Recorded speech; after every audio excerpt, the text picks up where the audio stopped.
Thank you all so much. Welcome to this is our first virtual school tour, right? The theme of the conference is turning vision into reality. And as one testimonial writes from Carol Ann Tomlinson, the Community Lab School is the clearest model I have found for learner-centeredness that operates from our knowledge of effective practice in a way that serves both the students, and the teachers.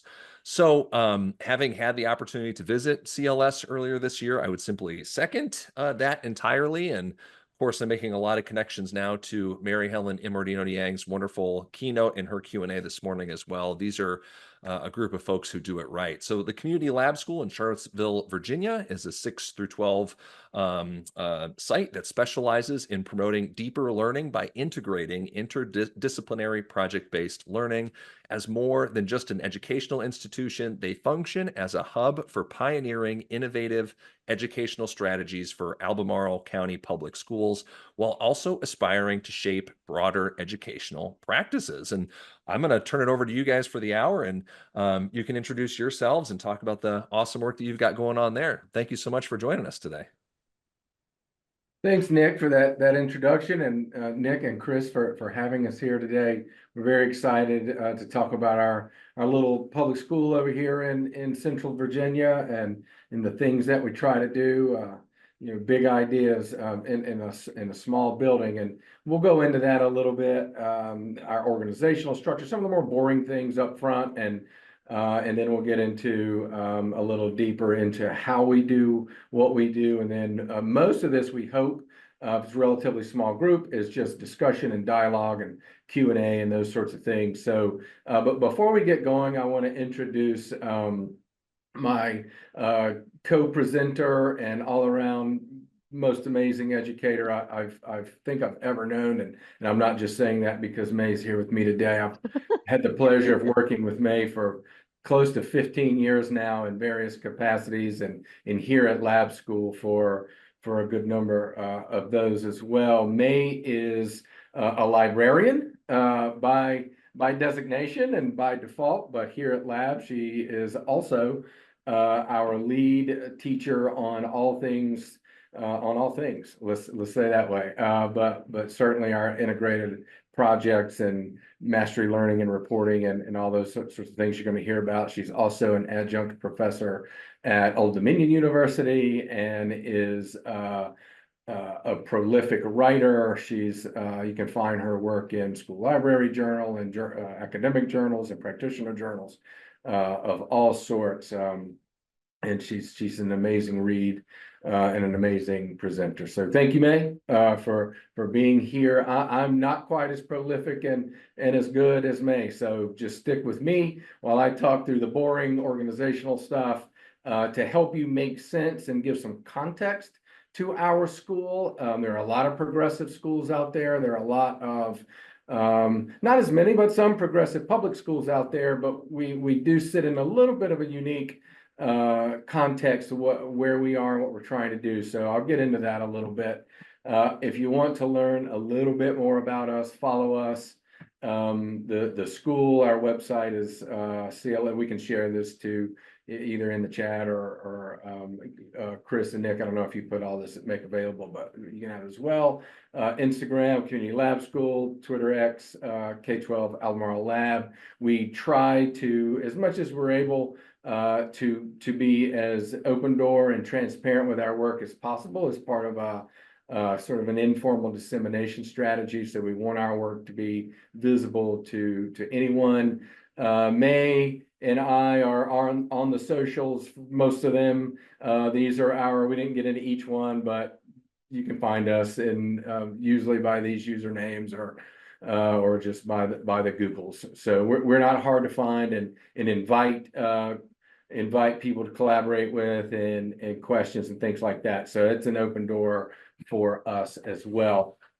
As you heard in the introduction, we are located here in Charlottesville as part of the Albemarle County Public School District. Albemarle County Public Schools is a medium-sized district in Virginia, about 14,000 students, and we're one of about 28 schools in the district. We are organized as a charter school, but I throw this slide up here, and this, by the way, is a deck that we use with families that are interested in our school, with school board, so it's a very generic deck, okay? So it's just an overview, and then we'll get into more. But a charter school in Virginia, and this is important because unlike I think 48 other states, a charter school in Virginia is governed by the local school board. So we're not a charter in the sense that most people across the country think about charters being run by independent organizations or nonprofits or, authorized by the state or anything like that. We are an Albemarle County public school, just like every other Albemarle County public school. In the larger charter policy conversation, most people say Virginia doesn't have a charter school law.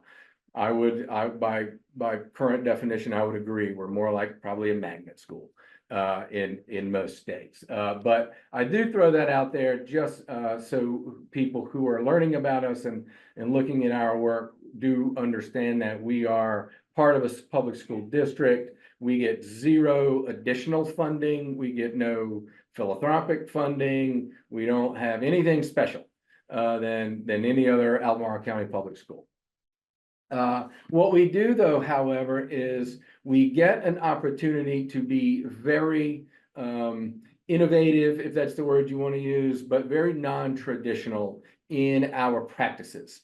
We joke, and it's only half joke, that we try to operate as a public school as the opposite of public school, as much as we can under all the same policy criteria as any other public school in Virginia and Albemarle County. We have partnerships with University of Virginia, which is here in our backyard in Charlottesville. Our work with UVA is kind of twofold, is they provide us researchers who research us for us. So throughout the year, we get information that's given back to us that we may learn from and shift and adjust and change. And then some of our work or some of their work about us also finds its way into academic or practitioner publications. You heard a quote from Carol Ann Tomlinson, Tish Jennings, who I know is working with HRP a little bit, and you'll find us in some popular media articles as well. The fundamental differences, as I mentioned, trying to be a public school under all the same public school accountability measures by being the opposite of public school, is basically we are interdisciplinary, so we don't have any individual classes in the core content area. So there's not English 6 or Science 7 or anything like that. Everything we do is project-based and active learning. Everything we do is multi-age instead of individual grade levels, group work versus independent assignments, and mastery learning and reporting instead of traditional averages and letter grades. One of the questions we get is, well, if you don't do all those things in a traditional public school, how do you fare on traditional public school measures? Very well, actually. So to strip the argument that we often hear in innovation and change debates, well, I can't do that at my school because we have standardized tests at the end of our classes. So do we. We haven't taught a science class in 7 years yet. Our students do profoundly well on science and English and math and all the other standardized tests at the end of the year. And without giving them letter grades, they continue to show up and do amazing work. So that argument is not working for us as well. As a matter of fact, just this previous school year, we were awarded one of the exemplar performance awards by the Virginia Department of Education, and in fact, the highest award that they give, ironically, based on all very traditional academic measures and data. So without trying to do any of that, we're one of the top schools in Virginia by not doing any of those things. So we really like that very much. And then locally, folks around town really appreciate the work that we are trying to accomplish over here as well. One of the things that we do as a magnet school of choice in Albemarle County is we do provide transportation. We take a very equity approach to everything we do here. So students from anywhere in Albemarle County could attend our school. We admit by a random lottery. So we're non-selective, and back to that VDOE award, we were the only secondary school to get that award that is non-selective. The other two secondary schools were very high profile, very selective schools like Thomas Jefferson in nationally, usually number 1 or 2 ranked school in Northern Virginia. But we're random lottery. And now I'm going to turn it over to May to get into the weeds of how we do a lot of the cool things we do. And I'm going to run the slides for you, May. So I'm going to try to predict where you're going, but if I get behind, just tell me when to advance.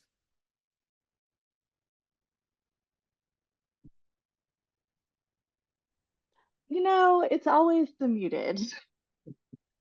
So I think we can go to the next slide.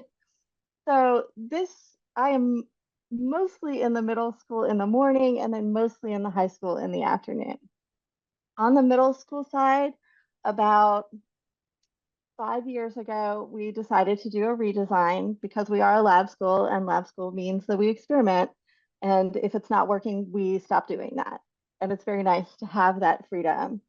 We also have a lot of research backing us up. We don't usually make changes to our schedules or to our systems if there isn't research that is foundational to that. So if we don't know that it works, we don't usually go down that road. We do usually pile up. I make a lot of annotated bibliographies for our teams so that we can, if we're going to change what our reading program looks like, we can see what the experts are saying. So we are definitely paying attention to research that comes out around middle grades. So we did the redesign in 1819. Thank you so much for having the years, because I was just guessing. We definitely focus on scalable practices. And I think that this is the biggest design parameter that we work with, is that we need to make sure that anything we're doing could also be done in a comprehensive school. So there can't be systems that only work for us because we're small, because we have this space, because we can't do that. So everything that we're trying to do has to be scalable to a comprehensive school. What that looks like for us is that we do interdisciplinary and project-based learning. So we have on our team an English teacher, a science teacher, a math teacher, me, and a social studies teacher who currently is also me on our team. And we make projects together that include all of the standards that are in our grade level, or the grade level that we're teaching that year. Because we do multi-age, so we have 6th graders, 7th graders, and 8th graders in the middle school, and they all learn the same things at the same time. We rotate our curriculum according to the state. So last year we taught all 3 grades the 7th grade curriculum, and this coming year we'll teach all 3 grades the 8th grade curriculum. We do use a flexible schedule. So the project team has the students from 9:30 until noon, and we can divide that time up any way that makes sense to us. It definitely changes by the day sometimes, and by the week usually. So we may break up the lesson and have that outdoor time early in the project or later in the day, depending on what is required by the lesson or the activity that we're doing. We do focus on social emotional learning. We have advisory, which I think I'm going to talk about in another couple of slides, that really focuses in on that. We do restorative justice. Because we are sort of a small school, these same 90 kids will be together for the next 3 years. And it definitely motivates that restorative justice, because there's no such thing as being able to separate them. They're going to have to be together. So we also do mastery learning and standards-based reporting. So we are not reporting out how a student has done on an assignment. We are reporting out whether or not this, how they are progressing towards self-management, how they are progressing in their research skills. We're not reporting out by individual project. So thanks, Chad. We have our team of content area teachers, which is great. Our team is, one of the advantages that we have on that team is that everyone on that team is the very best in that subject area in the county. So Chad's superpower is hiring. He does an amazing job of hiring whoever the best person is to the lab school. So we generally have teachers who are flexible, who know their subject area very well, who have been in comprehensive schools and understand the systems of comprehensive schools and why they don't work at all. We definitely emphasize community projects. It is in our name. So we really try and work closely with our community members, whether that's celebration days, like we did DNA Day, and the UVA Center for Genomics came in and visited and did little rotations and experiments with the kids, which was great. We've also done trees and the American chestnut tree, and working with that foundation to plant some trees around campus as well. So those are really important to us. We also really emphasize the system of habits of mind. And I think this is the linchpin to our SOL scores. So our standardized testing scores are very much influenced by our habits of mind and that underlying philosophy. So we are teaching students how to figure things out. So if when they get to the test and sit down on the test, they can figure out the answer without having to just vomit up whatever information they remember. So I think that that's one of our key pieces. This silhouette project is, sorry, I saw a question about the silhouette project in the chat and I want to answer it. This is an identity project. We usually start the year with identity projects where students will tell us about themselves. We did a silhouette where we literally outlined their heads. So this is the silhouette of these students, and they fill it with pictures and objects that represent who they are to start the year. There's also a writing component to this because we are very heavy on the writing, where they talk about how they made it and why they made the choices that they did. Thanks, Jen. This is our schedule. I'm going to put schedule in quotes because sometimes we do this, sometimes we don't. I think the only hard piece of this schedule is lunch, and that's because we are a public school and are dependent on the public school cafeteria schedules. So we have to let them out at 12:10 to get their lunch. Other than that, some days we just go straight through and it's all project days. More often than not, we're doing this project time in the morning and then math and electives in the afternoon. Sometimes not though. Fridays, we call them Unicorn Fridays because what we do on Thursday, every morning we meet together for at least a half an hour, sometimes more, to talk about what's going on that day, what students are doing, what changes we need to make, how things are going, all of that. So during those hours, that meeting on Thursday, we go through what needs to happen on Friday. What have we seen the kids doing all week? What needs to change? What do we need to emphasize? How can we extend? All of those things happen in that Thursday meeting so that we can decide what's going to happen on Friday. In the afternoons on Friday, we have office hours.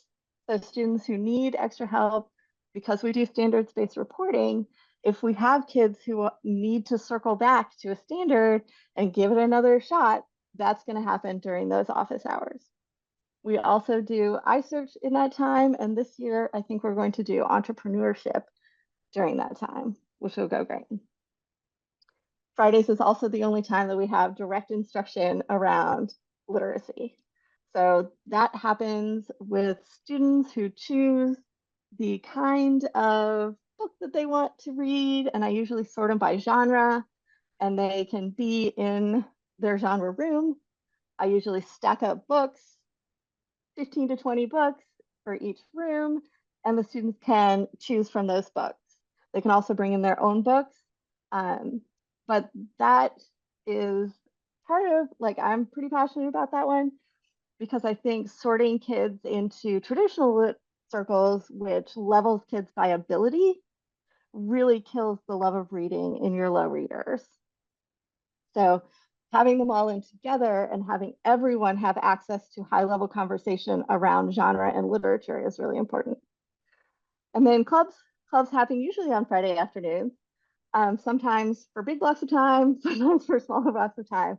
But we do have clubs that are teacher led and also clubs that are student led. So I think my daughter this year is really wants to do a photography club and is looking for a sponsor for that. So social emotional learning. So I mentioned morning advisory previously. That is a half an hour-ish time in the morning where students meet with their advisors. During that time, we do the traditional greeting, share, activity, and message.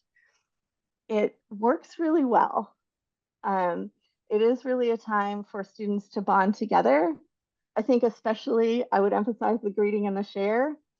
The more ridiculous that greeting is, the fewer walls will be up around each other. And the share is always a good way to get to know each other. We don't do punitive or coercive approaches. There's no punishment, especially academically. So if we have a student who misses a piece of the project, we're not like rating them down. We need to know whether or not they can do that skill. The method by which they are communicating that skill can be variable. Sometimes the project that we laid out is not the one that that student needs in order to be able to show that standard. So they can go back and do it a different way. Restorative justice, I already mentioned that too. It is very hard to not do restorative justice when they are in a small group and together for the next 3 years. So they can't be separated, they can't go other places, they can't just not talk to each other, which is a very traditionally comprehensive discipline plan. And we do go back and make students repair the relationship. We do have a guidance counselor whose superpower is restorative justice. Ginny is really, really, really good at it. We also have an advisory that is mandated by the county because we are a public school, and we do that, and that has a lot of the goal setting, mediation, career readiness, et cetera. So we definitely also, we have to do everything that the comprehensive schools do, but we can do it in a way that makes sense for us, which is great. So mastery learning, this is what it looks like. So, or rather, this is what it looked like this year. So we have standards-based reporting. We have our standards over on the left. And then that blue button is statistics. So we can use that button to see how kids are doing overall on that standard. So we can go backwards and look at the instruction that we have done and where we need to fill in the gaps as we go forward. Students may have multiple projects that connect to a power standard. So writing is a power standard. It just has to be tight. And it is an essential for communicating in the information age. And as we go forward into this next opening, writing is going to be a critical skill, and being able to communicate clearly is a critical skill. So we do writing with almost every project. Research also is another power standard that we really focus in very clearly on. Can we go to the next slide? Thank you. This is what it looks like a lot of the time. I have a long, long history of working in maker education, and am very attached to the pedagogy of maker education. So a lot of the things that we're doing matter. So over on this far right, you have two students who are doing trash pickup. This is a community service. Doing community service is one of our core values. That's in there. So in the middle, there's science experiments.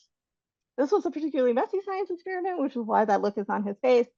But we are also integrating more traditional methods. I would think that science labs are a more traditional method, but those are in there. This is not a place where we're not throwing the baby out with the bathwater. Some of that stuff is valid and works, and we are keeping those and throwing the things that aren't working out. So I'm not sure what the picture is over on the, oh, we're going for a hike. We did a lot of plant ID and going out and being in the nature. So we did foraging. So we taught the kids how to identify poison and food-based plants. We did a lot of tree work this year because we were teaching biology with the chestnut trees. So I think that that's what's happening in that photo.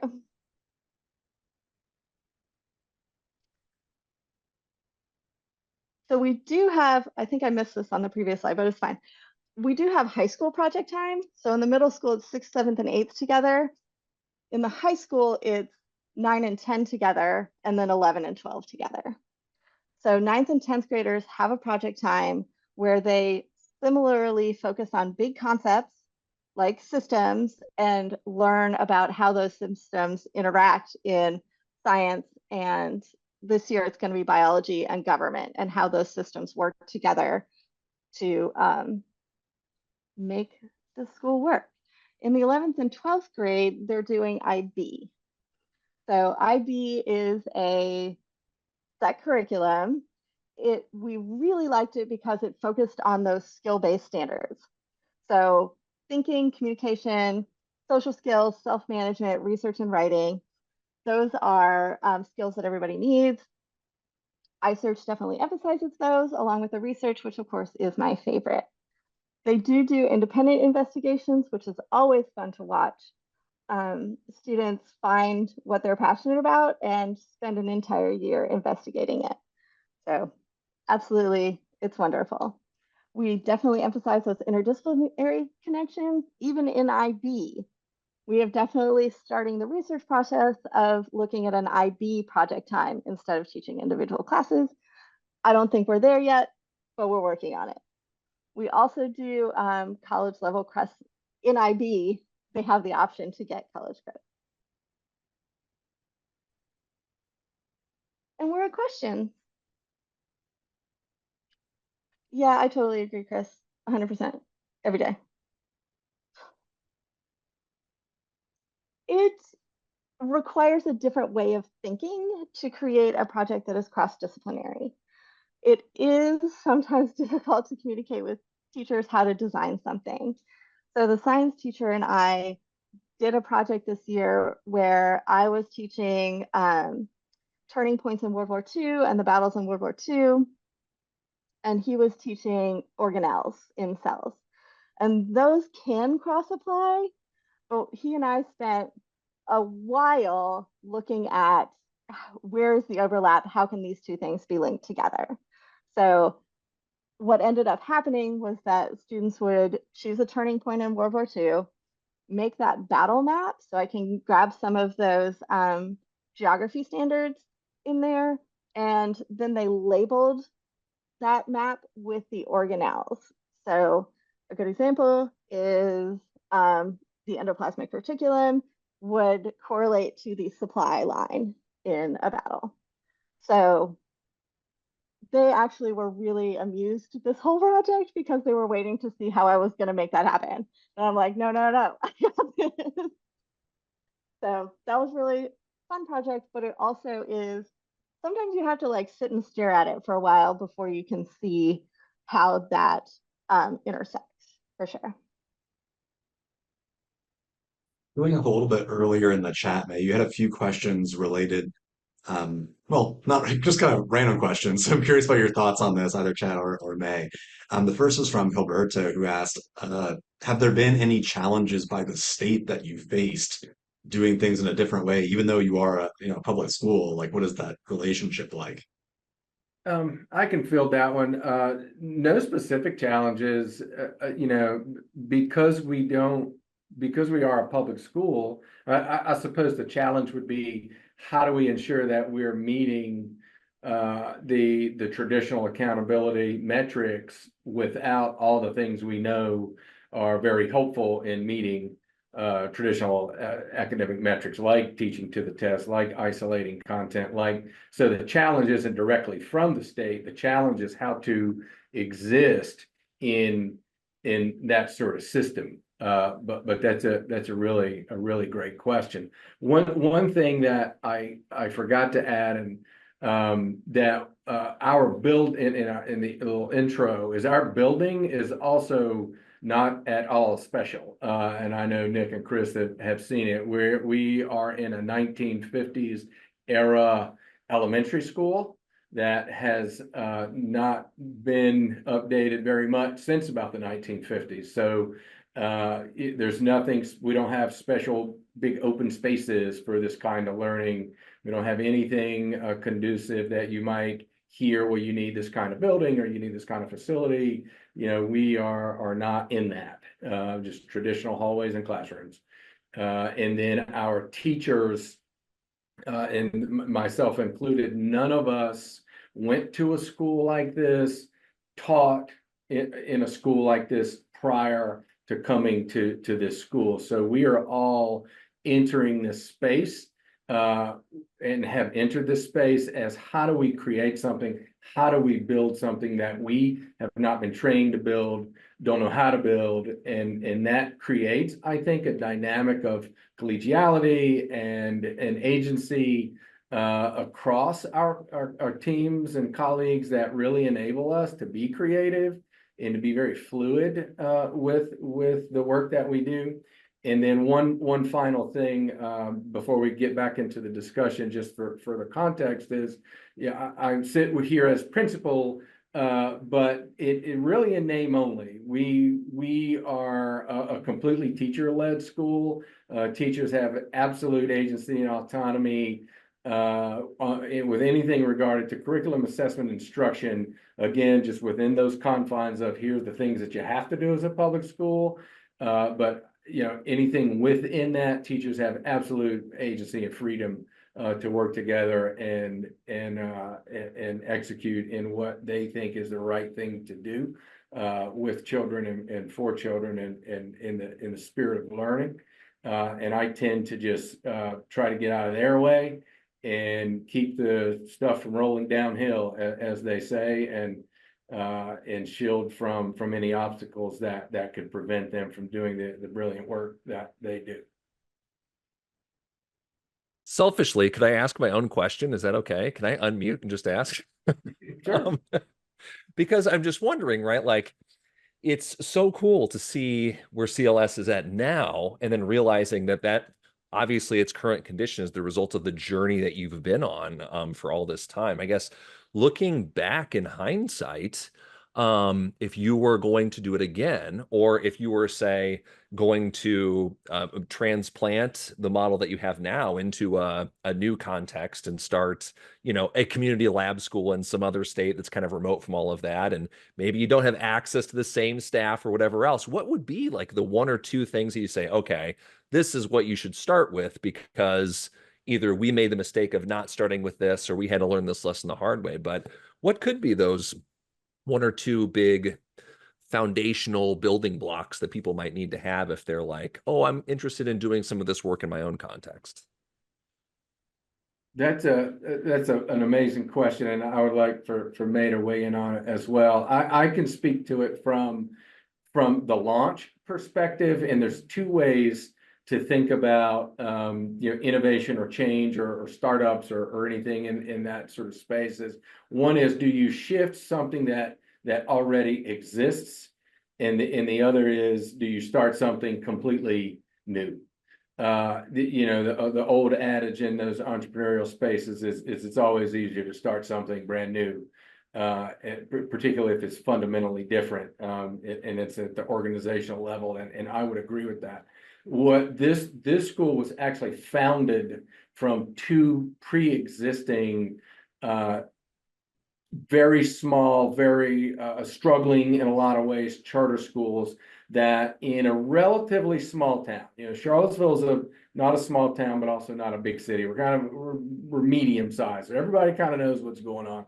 And the schools that we sort of came in to transform and reassemble and remake into something completely new and different didn't have a great reputation, neither one of them. So that was an additional challenge to get families, the community, the school board, everybody to really trust in what we were designing and building here. So you start something new and shiny, you can attract people very quickly. We had a lot to prove before we got going. Now, the flip side of that is in most contexts, that's what you're going to be doing. You're going to be trying to shift something that already exists. So you want to start something like this within a big traditional comprehensive public school, or something like this within a district. There is some value in that approach as well. A former superintendent that I worked with and that I think is just joined us not long ago, Pam Moran, is in here.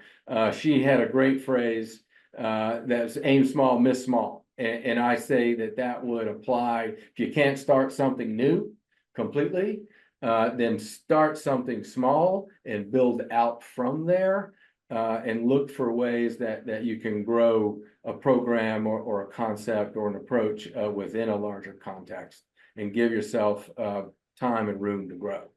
I don't know, that was a long way to answer that question with two different ways, but that's the big lesson learned. It's hard. It's very hard work, particularly if you're trying to do it in the public space. But it's also the good work. That if we can execute this without additional funding, without big philanthropy funding, and within the public sector, I think that's the work that keeps us going all day, every day. May, what thoughts do you have on that? I think there are a couple of things that really affect how we evolve and the lessons that we've learned over time. I think being willing to fail is one of our big strengths, where sometimes it's just not going to work out and you're just going to have to switch, and that's what's going to happen. And being willing to pivot is really important, and just that's not going to work out. Other lessons we've learned over time, game playing, and I think more as teachers than as students, where we understand that we have to play the game that the state lays out, and those are the rules that we have to obey. And we really do use the design process to work through, like, these are our parameters that we have to function in. What does that mean for what we need to do? Like, where are we trying to go? And then using the tools that we have, the time that we have, the space that we have, and the teachers we have in order to do what we need to do. So we can play that game, but we're doing it our way. Like, I can obey your rules, but I'm not going to go down your path. Is that okay? Yeah, for sure. And I see a question it relates a little bit to this, and it was related to the question was related to the lottery and how do students choose it or access it. And that is so first of all, as I mentioned, we're an old 1950s elementary school that can hardly fit more than a couple of hundred students in really, that's a lot in the space. We outgrew that in terms of demand the year before last, and we have a wait list of about 300 now. So every year we have about 40 open seats with about 300 kids who want to access those. Our school board is very supportive of the program, and we are in motion now to expand the building to be able to accommodate that kind of demand. But again, we don't have Gates Foundation writing multi-million-dollar checks, so we're in a 4-year process to get a bigger facility here. Students come to our school for all sorts of reasons. The thing that I think is the common thread is that they want something for whatever reason that's non-traditional, right?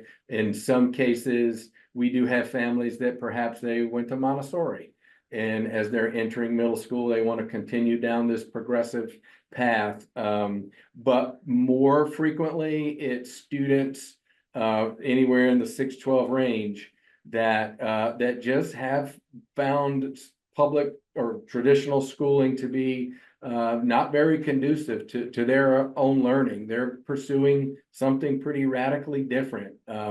They were damaged by school or damaged by the social components of school or the academic components of school, and they want something different.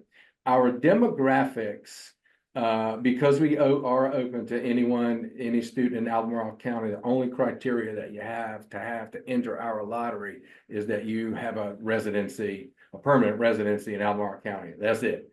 It doesn't matter where you went to school, what your grades are, or anything, irrelevant. Do you live here? You can get in the lottery. And that's just state law. And so we are representative for the most part of the greater Albemarle County Public Schools demographics. We're within a percentage point, 2 or 3 maybe at the most for each breakdown criteria of demographics. However, with one exception, and we have a pretty much higher representation of students with IEPs and 504s than Albemarle County as a whole statistically. So I think a lot of those students, for obvious reasons, are finding traditional schooling to be pretty difficult to manage. And so they are interested in the way we do school and the things that we do here, and find success.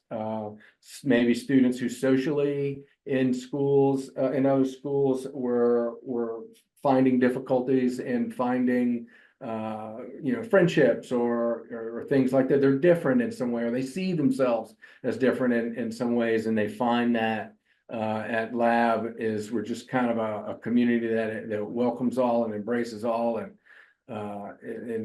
just respects individuality as a community. So I think that brings people here. So kind of a lot of different reasons for families and students who just want something different. I was just going to speak to my own kid who does go to community lab. She does have a learning disability, as do I, and I was a terrible student. Like this was not a good fit for me. So if I could make it better for her, then that's what I'm going to do. And I think a lot of parents in our community are the same. If they have the opportunity to choose what is best for their kids, that's what they're going to do. Go ahead, Josh. Chad, here in Hawaii, we have a saying, it's hana ho. You scream it out whenever you're at a concert and you want the band to play another song. Not a question. I just want you to hana ho in the fall. And I would love for you folks to do, just based on today's session and the chat and everything, I would love to see you do a live tour of your school, like LinkedIn Live, Facebook Live, something like that. Mel and I were chatting on the backside. You could take your slides and actually print them and put them up on the walls and do a slide tour that way and have a student as a color commentator at every station talking about. I think it would be a blast to actually go on the inside and see it, even as far away as Hawaii. Would love it. No, I love that, Josh. Thank you for that. Yeah, we would definitely welcome that. It's one of the most frequent questions we get asked is, where are your videos, and where's your stuff online and all your resources? And I come back to that. Hey, we don't have any extra anything. So our admissions director is the school counselor. Our people who I'm the website coordinator in addition, so we just kind of do what we can. So Josh, I would ask if you have any skills and expertise in helping us pull that off. We're open to it, or anybody else on the call. We just would love that kind of support. We really like getting our message out there and welcome any opportunity to open our doors. Chad, I'm actually real serious. In the fall, What School Could Be would love to help you host something like that. And we have a particular reason for wanting to do that, which is that we're developing an initiative where part of it is site tours and live site tours.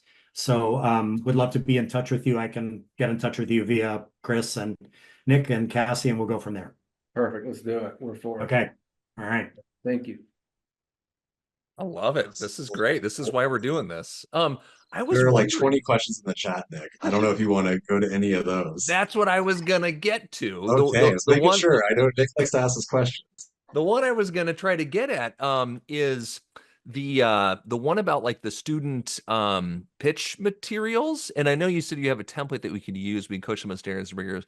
The biggest struggle is time management. I was just gonna maybe give some space to see if you can speak to some of those things and say, like, how does that usually go? What does that protocol look like? Kind of speak to some of those things as far as student-led projects go. We have had some student-led projects this past year. They've been great. They use exactly the same pitch template that the teachers use. So they are going through the same things. When they get to the end, they meet with whoever their sponsor is. So whoever is supervising those students or getting those students ready is the person who would sit down and coach them to make sure that they are hitting a standard. Like, what are we doing here? The rigor is there so that it is sufficiently challenging and also sufficiently open so that students can access it, whether they are reading at 3rd grade or 12th grade. So making sure that they have that span in there and the rigor, making it accessible, all of those things. And then once they have that, they can start on the schedule where each room. I think my headphones are going to die in just 1 second, so I'm going to switch. I think. Yeah, they cut out for just a second. Okay. Okay, is that better? Yep, you're good. Uh-oh. Oh, you were good. Now we can't hear lost you, man. It wouldn't be a virtual event without technical difficulties. We finally did it. Oh, we still can't hear you. Got nothing, May. Sorry. Well, while you're figuring that out, Chad, maybe you could address another one of these questions here. Someone had asked earlier on about, oh geez, where'd it go? Sorry, I wasn't prepared for this. In regards to, I love how Zoom, whenever you reply, pushes your chat box all the way down, so you lose I track of know. the I'm things trying to scroll through it. you were reading. There's a question on here about like the training and background. Like May had mentioned that your quote unquote superpower is hiring. What does the professional development process then look like for encouraging teachers to understand not only like the progressive education stuff, but also some of like the brass tacks of like how do we engage students from different backgrounds, et cetera? You know, that is also a great question. We do not have a contrived, specific professional development approach. One thing that we do on an annual basis is really try to figure out as individuals and then collectively through that process, what are the gaps that we're having? What do we need to know? How do we come to know it? I can count on one hand in the last 7. This is my 8th year. So the last 7 years that I've delivered a professional development to to a whole faculty, and in any time that there is a whole faculty, it's always it's a training of some sort because of some new policy. It's never about how do you engage with kids. So the reality is, to answer the question, we don't have one. It's what do we need and what are the gaps, and then how do we find those? Sometimes it's going places. Sometimes it's a team of teachers will attend a training. Sometimes it's bringing someone in. So it just like we believe about student learning, adult learning is the same thing. I'm not going to impose anything on a whole collective group of teachers in one method of learning. On the hiring side, I look for dispositions much more than content and experience. You know, I am listening for, and how collaborative are you? How much do you believe schools should change? Why do you believe that? What is it about this place that is unpredictable, that excites you to be here? So I'm really looking for those types of things. Do you have a bias toward action? Do you want to change? Are you motivated by the work that is happening here? Much more than I am, you know, how long have you taught English? That sort of thing. So I think that, I don't know, May, I'd love for May to, if your mic's working. I think May, it is. Is it? Yeah, it's good. Okay. So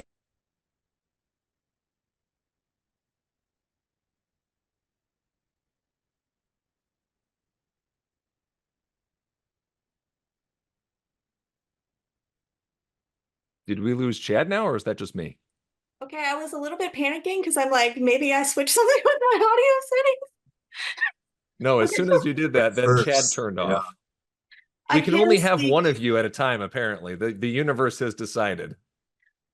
I can speak to like the brass tacks sort of professional development, because when we do have teachers come in, you know, it's not a fit for everybody, and that's real, right? Not everybody wants to work on a team. Not everybody is comfortable not having their decision be the decision that's made. When we have new teachers come in, they don't usually pitch or do any projects till about January. So they're in, we're working with them, but they're usually teaching lessons that others have made, so that they can see how the projects are structured, what our parameters are, how we usually make them. And then 4 or 5 months in, they can jump in and do a project. We also usually pitch to each other in addition to the students. So if we, like, it usually starts with just an idea. Hey, let's do bleh. And then someone will write out an outline. Maybe this is what we want to try. Other teachers will come in, they'll add content, they'll add lessons, they'll add their expertise to fill out the project. Then whoever is the project lead would pitch it to either the project committee or to their advisory. I usually do both because I want a variety of opinions. And sometimes your advisory wants to tell you nice things, even though that's not the truth. So you have to sort of like gather up a variety of opinions in order to get something that's going to work. It is. Seeing the pitch process work is, I think, probably one of the best ways to see how our school functions, because we really do go through and say, that reading passage is really not going to work for this. We need a graphic organizer here. What reading strategy are we going to use? How will the students know this piece of information? So it is nice to see. And we have 7 or 8 teacher eyes on it. So you know that the grammar is going to be right. Right? Somebody's going to go through and put all your commas and periods so that it just looks perfect. And also you've got a student perspective, so you know that it's going to work and be accessible for them. Which is fine. Right. All right. We have time probably for one more question. Give everybody a minute here to come up with like a good final question to toss in the chat, because I'm not sure which ones we've hit and we haven't hit over the course of the scrolling Zoom chat. But does anyone want to raise their hand and or unmute and or type something there in the chat as a final question to the Community Lab School folks? I'll add, while people are chatting there, that Mal has been very diligent in gathering the Zoom chats as well. So we're going to try to make those available, accessible in some kind of readable format by the end of the It looks week. like there were some great links in that chat too. Yes, yeah.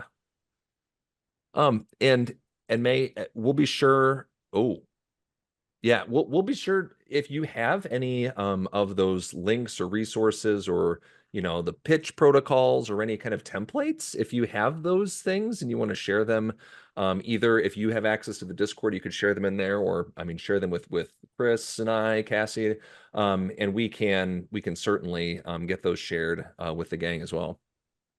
I do have a template, but I'm going to caveat that with the template changes all the time. We add and delete things depending on what we need to have happen. So this year we added a background knowledge slide so that if there was just things that the teachers needed to know, I do not know how to balance chemistry equations, so a little background on that would be good. We also were looking at effectuation and using effectuation as a thinking routine and a design methodology. And so some of that has bled in there too. So I have a That's template. awesome. That doesn't mean that's the template we're currently using. Hey, you're modeling that iterative, risk-taking mindset. So so I appreciate it. Maybe Josh, I appreciate your enthusiasm with this session. I'll just turn it over to Josh and he can wrap it up for us. This is the question that's in my mind as we wrap up. I wonder if either of you can share, since this is the conference to restore humanity, I wonder if you can share some specific example of where something happened where you saw humanity restored and it was just really noticeable to everybody. I know that's hard to grab an example, but I wonder. Can you guys hear me now? Yes. Yeah. All right. I would like to know, we haven't talked much about this, that this approach to schooling is also a more humane way to be a teacher in public schools. It gives us the ability to work together. It gives us the agency and autonomy that we crave. It gives us the ability to be creative. And so there's this double approach to if what's more humane method of schooling for students is equally so for teachers. So I think the experience itself is designed specifically to make schooling more humane. That's exactly what we intend to do day in and day out as an existence. I'll pitch it to May if you have additional thoughts or a specific example. I think I do have a specific example, and my example is going to be Foursquare. So we definitely have, like there was definitely contention around Foursquare and who got to play Foursquare and the rules of Foursquare, and they were making up the rules of Foursquare, and it was very Wild West. What ended up happening was that they spoke to each other and then created 3 more Foursquare areas that they could use. So my favorite part about that was the students who really wanted the rules to change or weren't comfortable with this first group went and consulted on how to do it well with the group that was playing first. So that would be my specific example. We did research. For students with the kind of rigidity that they have around emotion and working with others in that specific instance was quite remarkable. And I could see they actually invited me out to play one time, which was amazing.